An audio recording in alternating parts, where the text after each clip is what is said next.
19-ാം വയസ്സിൻ്റെ ആരവങ്ങൾക്കിടയിൽ ഞെട്ടലോടെ അഭിമുഖീകരിക്കേണ്ടി വന്ന മാരക രോഗാവസ്ഥയുടെ ഭീകരതയും അവിടെ തേൻതുള്ളി പോലെ ദൈവിക ഇടപെടലും ഒന്നും മറക്കാതെ പങ്കുവയ്ക്കുകയാണ് അടിമാലി സ്വദേശിനി നിമ്മി.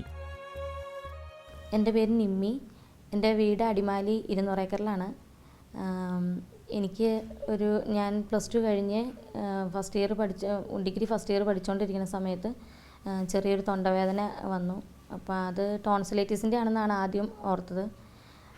അത് കഴിഞ്ഞ് വേദന ശക്തമായിട്ട് വന്നപ്പോൾ അടിമാലി ഹോസ്പിറ്റലിലെല്ലാം കാണിച്ചു. അപ്പോൾ ഇവിടെ അടിമാലിൽ കാണിച്ചു. കൊച്ചിന് കുഴപ്പമൊന്നുമില്ലെന്ന് ഡോക്ടർ പറഞ്ഞു. ENT ഡോക്ടറെ കാണിച്ചപ്പോൾ പറഞ്ഞു കുഴപ്പമൊന്നുമില്ല, ഞാൻ തരുന്ന മരുന്ന് കഴിച്ചാൽ മതി എന്ന് പറഞ്ഞു. അത് കഴിച്ചു.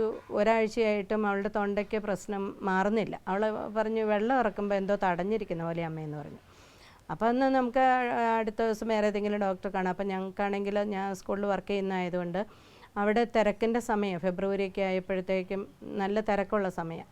അപ്പോൾ അതുകൊണ്ട് വലിയ പ്രശ്നമില്ല, ഇച്ചിരി ഉപ്പുവെള്ളമൊക്കെ കൊണ്ട് അങ്ങ് പോയാൽ മതി എന്ന് ഡോക്ടർ പറഞ്ഞു. അങ്ങനെയൊക്കെ ചെയ്ത് നോക്കിയിട്ട് ഒരു വ്യത്യാസം കണ്ടില്ല.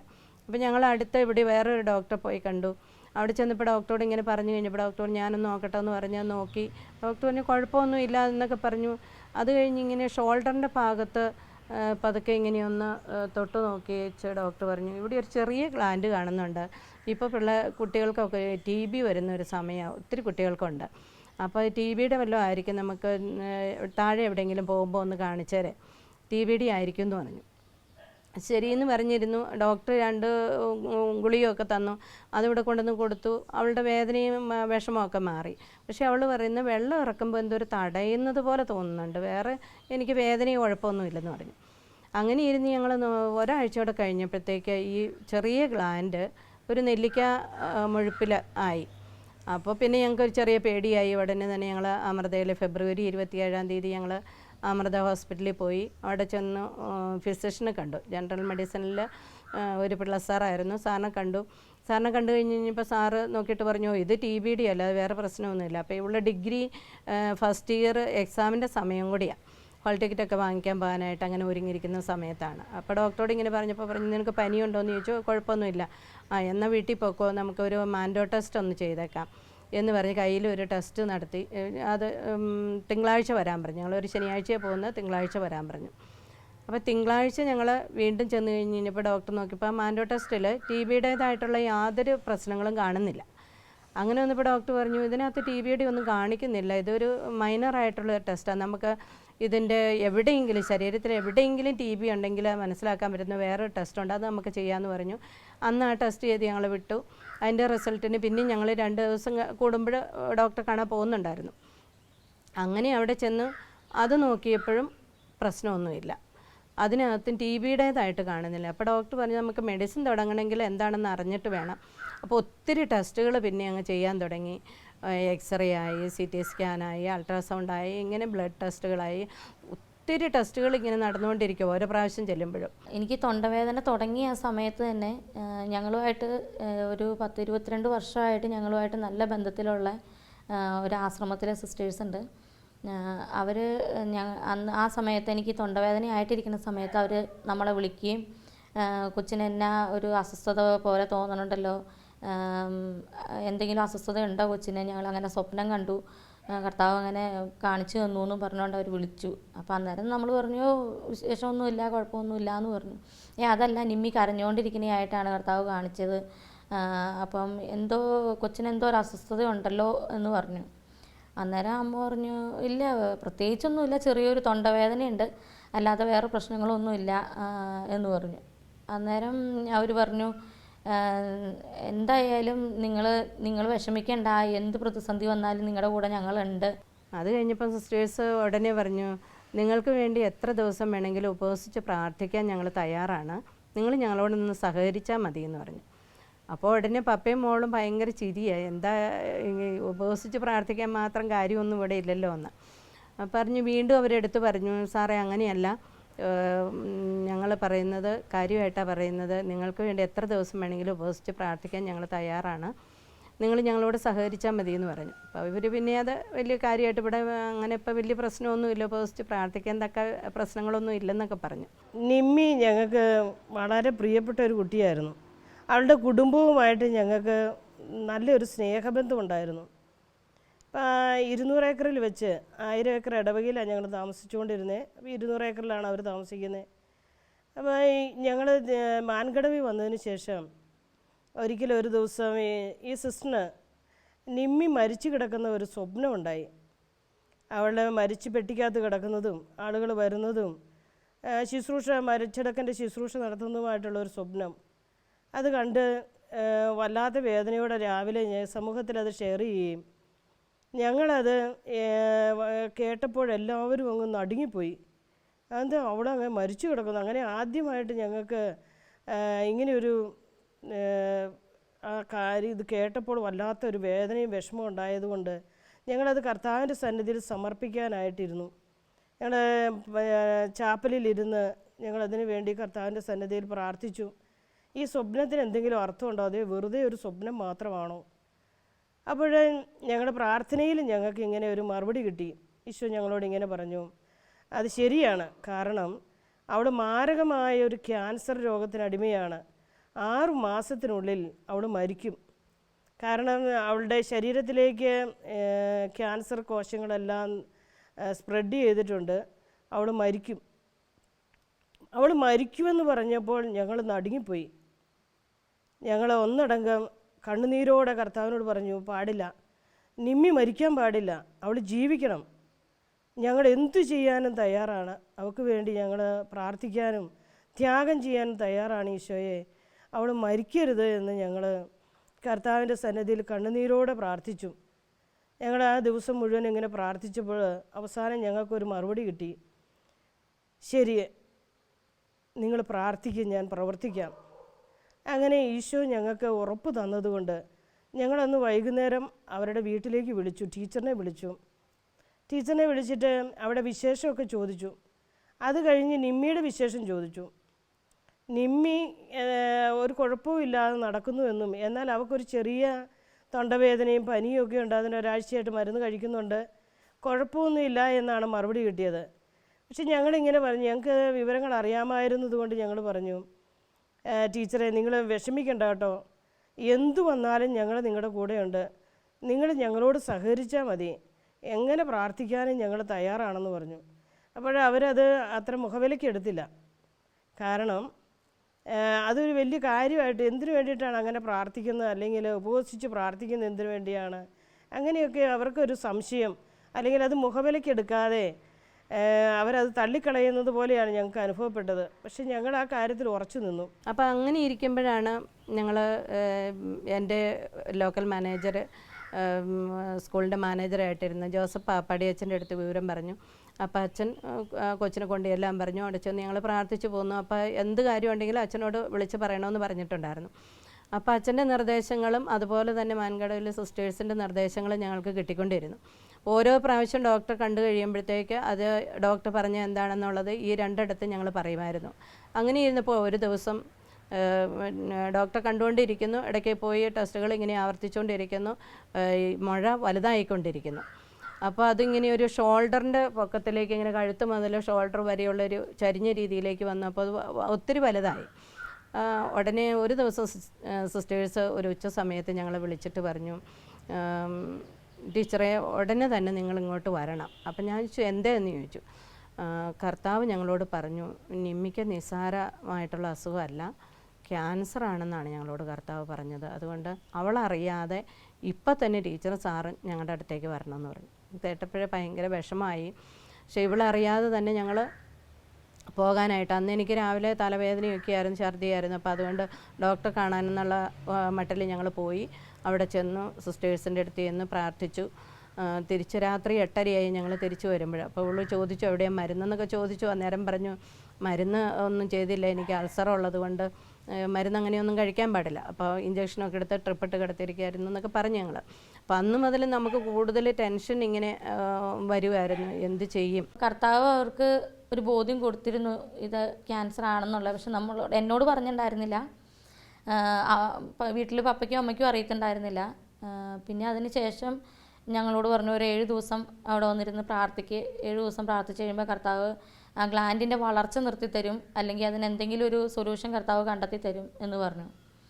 അങ്ങനെ ഞങ്ങൾ പോയി 7 ദിവസം പ്രാർത്ഥിക്കായിരുന്നു. അപ്പോൾ ഈ പ്രാർത്ഥനയ്ക്ക് മുമ്പ് തന്നെ അമ്മയുടെ അടുത്ത് അവർ വ്യക്തിപരമായിട്ട് ഒരു ദിവസം വിളിച്ചിട്ട് ഇങ്ങനെ പറഞ്ഞിരുന്നു, ടീച്ചറെ നിങ്ങൾ ഉദ്ദേശിക്കുന്ന പോലെ എല്ലാ കാര്യങ്ങൾ, നിങ്ങൾ ചെറിയ തൊണ്ടവേദനയാണെന്നോ അങ്ങനെയൊന്നും വിചാരിച്ചുകൊണ്ടിരിക്കരുത്, കാരണം ഇത് ചെറിയൊരു തൊണ്ടവേദനയല്ല, അത് ക്യാൻസർ ആണെന്നാണ് കർത്താവ് ഞങ്ങൾക്ക് വെളിപ്പെടുത്തി തന്നെ എന്ന് പറഞ്ഞു.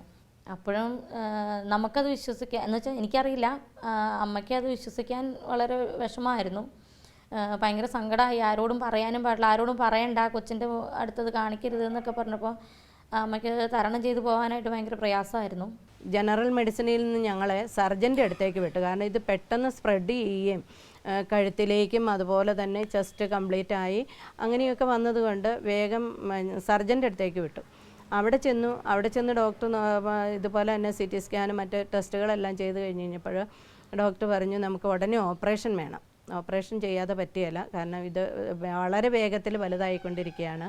അപ്പോൾ നമുക്കിത് എന്താണെന്ന് നോക്കണമെങ്കിൽ ഇത് ഓപ്പറേഷൻ ചെയ്യുകയും വേണം, ഇത് എടുത്തു കളയണമെന്ന് പറഞ്ഞു. അങ്ങനെ ഇരിക്കുമ്പോഴാണ് അച്ഛൻ ഞങ്ങളോട് പറയുന്നത്, നിങ്ങൾ കൊച്ചിൻ്റെ ദേഹത്ത് കത്തി വയ്ക്കണമെങ്കിൽ കുടുംബമായിട്ട് പോയി ധ്യാനം കൂടിയതിന് ശേഷം മാത്രമേ അത് ചെയ്യാവുള്ളൂ എന്ന് പറഞ്ഞു. അങ്ങനെ പറഞ്ഞു കഴിഞ്ഞാൽ ഞങ്ങളൊരു ദിവസം ഡോക്ടറെ കാണാൻ ചെല്ലുമ്പോൾ ഡോക്ടർ അന്ന് അഡ്മിറ്റ് ആക്കാനായിട്ട് തീരുമാനിച്ചിരിക്കുകയായിരുന്നു. അപ്പോൾ ഡോക്ടർ പറഞ്ഞു ഇന്ന് തിങ്കളാഴ്ച ബുധനാഴ്ച നമുക്ക് ഓപ്പറേഷൻ അങ്ങനെ ഫിക്സ് ചെയ്യാമെന്ന് പറഞ്ഞു. അപ്പോൾ ഞങ്ങൾ പറഞ്ഞു അയ്യോ അതങ്ങനെ ബുദ്ധിമുട്ടുണ്ടല്ലോ ഈ ആഴ്ചയിലെന്ന് പറഞ്ഞപ്പോൾ ഡോക്ടർ ചോദിച്ചു നിങ്ങൾക്ക് എന്താ ബുദ്ധിമുട്ട്, നിങ്ങൾക്ക് ഓപ്പറേഷൻ ചെയ്യുന്നതിന് എന്താണ് ഒരു ബുദ്ധിമുട്ടായിട്ടുള്ളത് എന്ന് ചോദിച്ചു. അപ്പോൾ ഞങ്ങളിങ്ങനെ അച്ഛൻ പറഞ്ഞ കാര്യം പെട്ടെന്ന് മനസ്സിലേക്ക് വന്നു.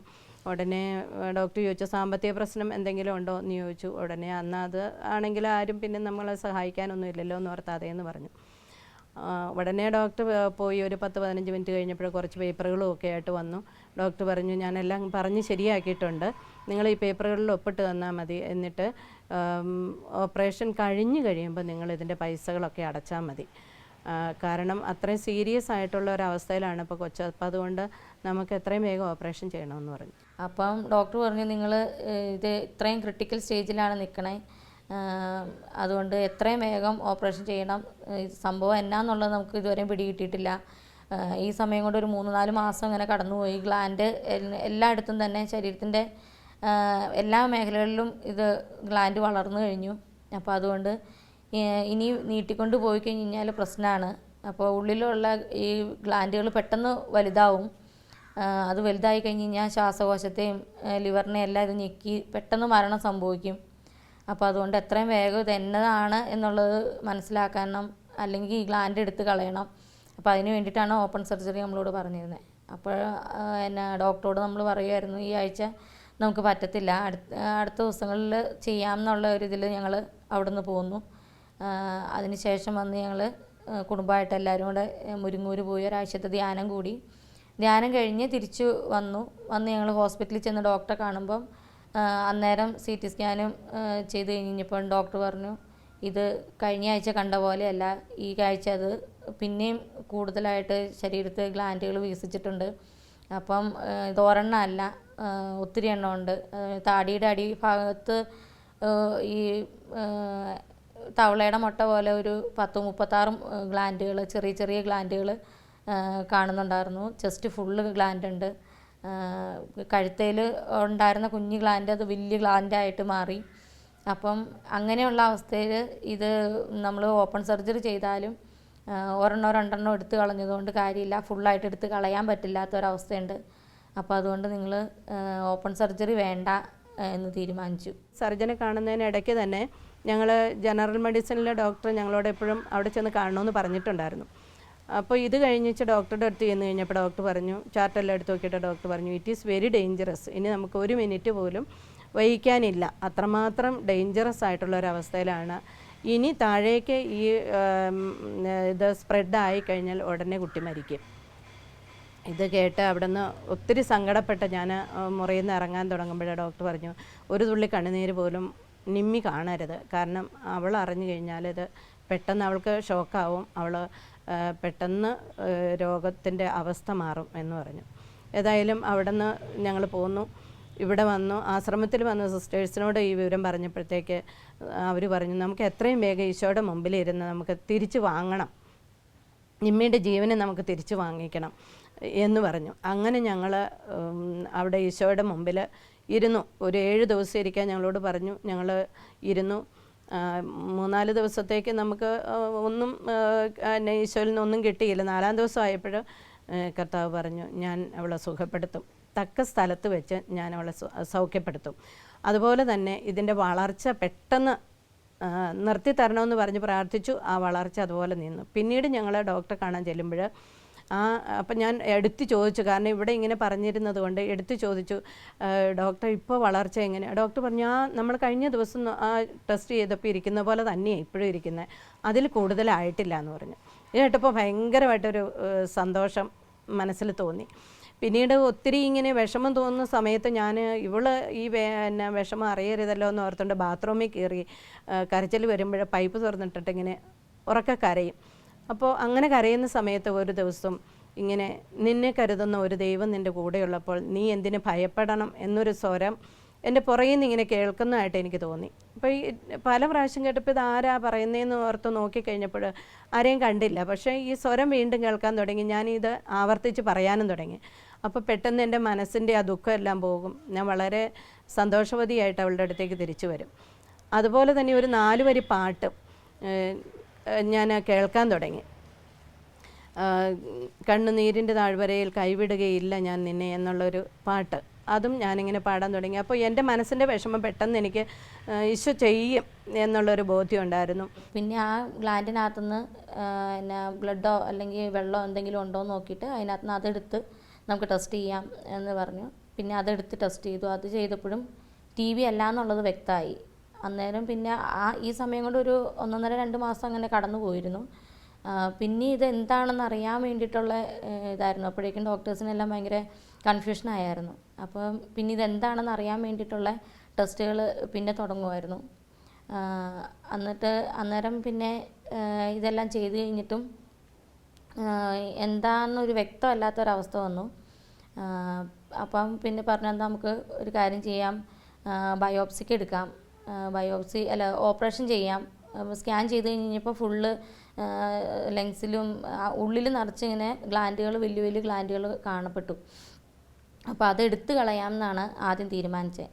അപ്പോൾ അത് എടുത്തു കളയാമെന്ന് തീരുമാനിച്ചു. ഓപ്പറേഷൻ ഫിക്സ് ചെയ്തു. ചെസ്റ്റ് ഓപ്പൺ സർജറിയാണ് ആദ്യം അവർ ഫിക്സ് ചെയ്തത്. അതിനുശേഷം എന്നാൽ അത് ചെയ്യാമെന്നുള്ള, ഇപ്പം ഓപ്പറേഷൻ 2 ദിവസം മുമ്പ് പോയി അഡ്മിറ്റ് ആവാൻ പറഞ്ഞു. അങ്ങനെ പോയി അഡ്മിറ്റ് ആവാനുള്ള എല്ലാ ഇതോടും കൂടി ഞങ്ങൾ ചെന്നു കഴിഞ്ഞപ്പോഴത്തേക്കും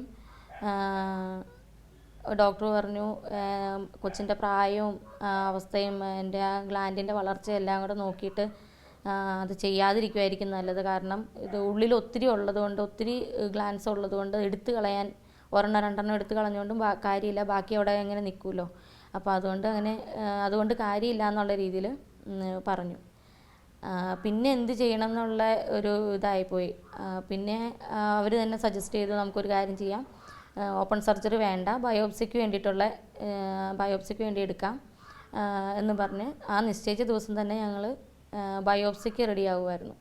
അതിന് ബയോപ്സിക്ക് കയറി ബയോപ്സി എടുത്തു കഴിഞ്ഞപ്പോഴും അവർക്ക് അതിനകത്തും കുറച്ച് എന്നാ പറയണേ തെറ്റുകൾ വന്നു. തെറ്റുകൾ മീൻസ് അവർക്കത് ചെയ്യാൻ ഉദ്ദേശിച്ച രീതിയിൽ അവർക്ക് ചെയ്യാൻ പറ്റിയില്ല. അത് പിന്നെ ദൈവത്തിൻ്റെ കൃപ കൊണ്ട് ബയോപ്സി എടുത്തു. ഏപ്രിൽ 13-ാം തീയതി ബയോപ്സിക്ക് കയറ്റി. ഓപ്പറേഷൻ നടന്നുകൊണ്ടിരുന്ന സമയത്ത് തന്നെ സിസ്റ്റേഴ്സിന് മെസ്സേജ് കർത്താവ് കൊടുത്ത് അവർ പ്രാർത്ഥിക്കുന്നുണ്ടായിരുന്നു. രാപകലും ഞങ്ങൾക്ക് വേണ്ടി പ്രാർത്ഥിക്കുകയായിരുന്നു. അപ്പോൾ ഇങ്ങനെ മെസ്സേജിൽ കിട്ടി, ഓപ്പറേഷൻ എന്തോ ഒരു ചെറിയ പിശക് പോലെയൊക്കെ വരുന്നുണ്ട്, നിങ്ങൾ നന്നായിട്ട് പ്രാർത്ഥിക്കുക എന്ന് പറഞ്ഞു. ഏതായാലും 13 സ്റ്റിച്ച് കഴുത്തിലുണ്ടായിരുന്നു. ഈ ബയോപ്സിക്ക് എടുക്കാൻ വേണ്ടിയിട്ടൊരു ഓപ്പറേഷൻ ചെറുതായിട്ട് നടത്തിയപ്പോൾ അതിന് 13 സ്റ്റിച്ച് അവളുടെ കഴുത്തിലുണ്ടായിരുന്നു. അത്രയ്ക്ക് വലുതായിട്ട് അവർക്ക് ഓപ്പറേഷൻ ചെയ്യേണ്ടതായിട്ട് വന്നു. അപ്പോൾ അവിടെ ബയോപ്സി ആശുപത്രിയിൽ ബയോപ്സിക്കായിട്ട് അയച്ചു കഴിഞ്ഞപ്പോഴും നമുക്കിതിനകത്ത് വിശ്വാസമില്ല എന്ന് പറഞ്ഞാൽ അതിന് മുമ്പുള്ള പല ടെസ്റ്റ് ചെയ്തിട്ടെല്ലാം നോർമലായിരുന്നു. അങ്ങനെ വന്നു കഴിഞ്ഞപ്പോൾ ഇവർ പെട്ടെന്ന് ഓപ്പറേറ്റ് ചെയ്ത് കഴിഞ്ഞിട്ട് ഓപ്പറേറ്റ് ചെയ്തിട്ട് അതിൻ്റെ ഇതിൽ ഒരു റിസൾട്ടിന് അയച്ചു. അവിടെ അതിനുള്ള സംവിധാനമുണ്ട്. അന്ന് വൈകിട്ട് തന്നെ ആ ഡോക്ടറെ കണ്ടു. ആ ഡോക്ടറെ കണ്ടു കഴിഞ്ഞപ്പോൾ ഡോക്ടർ പറഞ്ഞു കുഴപ്പമൊന്നുമില്ല, എന്നാലും RCCയിൽ അയച്ചിട്ടുണ്ട്, അതിൻ്റെ റിസൾട്ട് ഒരാഴ്ച കഴിഞ്ഞേ വരുള്ളൂ, വരുമ്പോൾ നമുക്കതിനെപ്പറ്റി സംസാരിക്കാം എന്ന് പറഞ്ഞു. എന്നിട്ട് പെട്ടെന്ന് തന്നെ ആ ഡോക്ടർ എൻ്റെ അടുത്ത് നിന്ന് മാറിപ്പോവുകയായിരുന്നു ചെയ്തത്. അപ്പോൾ അവർക്ക് നേരത്തെ അത് മനസ്സിലായി. 7 ദിവസം കഴിഞ്ഞിട്ട് റിസൾട്ട് വന്നപ്പോൾ ക്യാൻസറാണ് എന്ന് പറഞ്ഞു. അതിലെനിക്കൊരു വിശ്വാസം ഉണ്ടായില്ല. എന്ന് പറഞ്ഞാൽ ബാക്കിയുള്ള ടെസ്റ്റുകളോ കാര്യങ്ങൾ ഇതെല്ലാം ചെയ്ത് നോക്കിയിട്ട് യാതൊന്നും കണ്ടില്ല. പെട്ടെന്നൊരു സുപ്രഭാതത്തിൽ ഇങ്ങനെ പറഞ്ഞപ്പോൾ അപ്പോൾ ഞാൻ പറഞ്ഞു, പിന്നെ ഞാൻ 1-2 എൻ്റെ സുഹൃത്തുക്കളോടും ഡോക്ടേഴ്സായിട്ടുള്ള കസിൻസ് ഉണ്ട്, അവരോടൊക്കെ അന്വേഷിച്ചപ്പോൾ പറഞ്ഞു അതിനൊരു പണി ചെയ്യുക, നമുക്ക് അവിടുന്ന് അവരുടെ ഒരു സ്ലൈഡും അതിൻ്റെ ഒരു പീസും മേടിക്കുക, നമുക്ക് ഇവിടെ ടെസ്റ്റ് ചെയ്ത് നോക്കാം എന്ന് പറഞ്ഞു. ഞാൻ 500 രൂപ കൊടുത്ത് അവിടുത്തെ പീസും അതിൻ്റെ ഒരു പീസും സ്ലൈഡും മേടിച്ച് രാത്രിക്ക് കൊണ്ടുവന്ന് പുള്ളിയുടെ അടുത്ത് കൊടുത്തു. സെൻറ്റ് ജോൺസിൽ ടെസ്റ്റ് ചെയ്തപ്പോൾ അത് ക്യാൻസറാണെന്നും ഹോക്കിംഗ് ലിഫോമ എന്ന് പറയുന്ന ഒരു അസുഖമാണെന്നും മനസ്സിലായി. ബയോപ്സിയുടെ റിസൾട്ട് വന്നു കഴിഞ്ഞപ്പോൾ ഇത് ക്യാൻസർ ആണെന്നുള്ളത് ബോധ്യമായി കഴിഞ്ഞപ്പോൾ ഡോക്ടർ ഞങ്ങളെ വിളിച്ചു റൂമിൽ കൊണ്ടുവന്നിരുത്തി. എന്നിട്ട് എന്നെ വിളിച്ച് അടുത്തിരുത്തി ഡോക്ടർ. ഇച്ചിരി പ്രായമായ ഒരു ഡോക്ടറായിരുന്നു. അപ്പോൾ ആ ഡോക്ടർ എന്നെ പിടിച്ച് അടുത്ത് വിളിച്ചിരുത്തി. എന്നെ വിളിച്ചിരുത്തിയിട്ട് ചോദിച്ചു, എന്താ അസുഖമെന്ന് മോൾക്ക് അറിയാവോ എന്ന് ചോദിച്ചു. ഞാൻ ഇല്ല, എനിക്കറിയില്ല. പേടിയുണ്ടോ എന്ന് ചോദിച്ചു. ഞാൻ ഇല്ല, പേടിയില്ല എന്ന് പറഞ്ഞു. അസുഖം എന്നാന്ന് അറിയണമെന്ന് ചോദിച്ചു. ഞാൻ പറഞ്ഞു അറിയണം എന്ന് പറഞ്ഞു. ഞാൻ പറയാൻ പോണത് മോള് ശ്രദ്ധിച്ച് കേൾക്കണം, മനസ്സിലാക്കണം, വിഷമിക്കൊന്നും ചെയ്യണ്ട, ഇതിനൊക്കെ മരുന്നുണ്ട്, ഒന്നും പേടിക്കേണ്ട കാര്യമൊന്നുമില്ല എന്ന് പറഞ്ഞു. ഞാൻ പറഞ്ഞു ഇല്ല, എനിക്ക് പേടിയൊന്നുമില്ല എന്ന് പറഞ്ഞു. അപ്പോൾ അന്നേരം ഡോക്ടർ പറഞ്ഞു ഇത് ക്യാൻസറാണ്, ഇത് ഇച്ചിരി സീരിയസ് ആയിട്ടുള്ള ഇതാണ്, പെട്ടെന്ന് 100% ക്യൂറാവും, പക്ഷെ പെട്ടെന്നായിരിക്കും ഇതിൻ്റെ വളർച്ചയും കാര്യങ്ങളും. ഇപ്പോൾ മോക്കറിയാലോ, അത് പെട്ടെന്ന് വളരണേ ആയതുകൊണ്ട് 3 മാസം കൊണ്ട് ഇത്ര ആയില്ലേ, അപ്പം പെട്ടെന്ന് വളരുന്നത് കൊണ്ട് നമുക്ക് ഇച്ചിരി സീരിയസ് ആണത്, മോളത് മനസ്സിലാക്കിയിരിക്കണം എന്ന് പറഞ്ഞു. ഞാൻ എനിക്ക് കുഴപ്പമൊന്നുമില്ല, എനിക്ക് പേടിയൊന്നുമില്ല എന്ന് പറഞ്ഞു. അപ്പോൾ അത് കേട്ടോണ്ടിരുന്നപ്പം പപ്പയും അമ്മയും പപ്പയുടെ ചേട്ടനൊക്കെ ഉണ്ടായിരുന്നു. അപ്പോൾ അവരെല്ലാവരും കരയണ കണ്ടു കഴിഞ്ഞപ്പം അവർക്ക് നേരത്തെ കാര്യങ്ങൾ അറിയാമെങ്കിലും ഡോക്ടറിൻ്റെ വായിന്നും കൂടി ഇതിങ്ങനെ കേട്ട് കഴിഞ്ഞപ്പോഴത്തേക്കും അവരും ഭയങ്കര കരച്ചിലായിരുന്നു. അപ്പോൾ കരയണത് കണ്ടു കഴിഞ്ഞപ്പോൾ ഡോക്ടർ പറഞ്ഞു, നിങ്ങൾക്ക് ഷെയിമാവില്ല ഇങ്ങനെ കരയാനായിട്ട്, കാരണം ആ കൊച്ചെത്ര ധൈര്യത്തോടു കൂടിയായിരിക്കണേ, അവൾക്കൊരു പേടിയില്ല, അവൾ ചിരിച്ചുകൊണ്ടിരിക്കണ കണ്ടില്ലേ, അതുകൊണ്ട് ഈ റൂമിലിരുന്ന് കരയരുത് എന്ന് പറഞ്ഞു. അതിനുശേഷം ഡോക്ടർ പറഞ്ഞു ഇതിന് എന്താ ട്രീറ്റ്മെൻറ്റ് എന്നൊക്കെയുള്ള എല്ലാം ഞാൻ പറഞ്ഞു തരാം, അല്ലെങ്കിൽ അതിൻ്റെ സൈഡ് എഫക്റ്റുകൾ എന്തൊക്കെയാണ്, ട്രീറ്റ്മെൻറ്റ് ചെയ്യുമ്പോൾ എന്നാന്നൊക്കെയാണെന്ന് ഞാൻ പറഞ്ഞു തരാമെന്ന് പറഞ്ഞ് എന്നെ ഒരു കൗൺസിലിംഗ് സെൻറ്ററിൽ ഒരു കൗൺസിലിങ്ങിന് വേണ്ടിയിട്ട് ഒരു ഡോക്ടറിൻ്റെ അടുത്ത് കൊണ്ടുപോയി.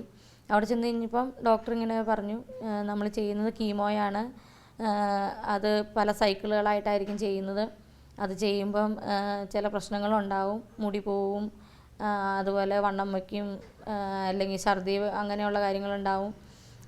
പിന്നെ നമുക്ക് അന്നേരം എന്തൊക്കെയാണ് ഉണ്ടാവണേ എന്ന് നമുക്ക് പറയാൻ പറ്റില്ല, അങ്ങനെയുള്ള പല പ്രശ്നങ്ങളും ഉണ്ടാവും എന്ന് പറഞ്ഞു. ഞാൻ പറഞ്ഞു അതൊന്നും കുഴപ്പമൊന്നുമില്ല, എനിക്ക് പേടിയൊന്നുമില്ല എന്ന് പറഞ്ഞു. അപ്പോൾ അവിടെ ചെല്ലുമ്പോൾ നമ്മൾ ഹോസ്പിറ്റലിൽ ചെല്ലുമ്പോൾ നമ്മൾ കണ്ടിട്ടുണ്ട് വേറെ ആൾക്കാർക്ക് കീമോയും റേഡിയേഷനും ഒക്കെ ചെയ്തിട്ടുള്ള ആൾക്കാരെ നമ്മൾ കണ്ടിട്ടുണ്ട്. അപ്പോൾ അതുകൊണ്ട് റേഡിയേഷൻ ചെയ്തവരെ കാണുമ്പോൾ എനിക്ക് പേടിയായിരുന്നു, കാരണം മൊത്തം കറുത്ത് ഒരു വല്ലാത്തൊരവസ്ഥയിലായിട്ടാണ് അവർ വരുന്നത്, മുടിയൊന്നുമില്ല, ക്ഷീണിച്ച് അങ്ങനെ ഒരവസ്ഥ വരുന്ന കാരണം എനിക്ക് റേഡിയേഷൻ ചെയ്യുമോ എന്നുള്ളൊരു പേടിയായിരുന്നു.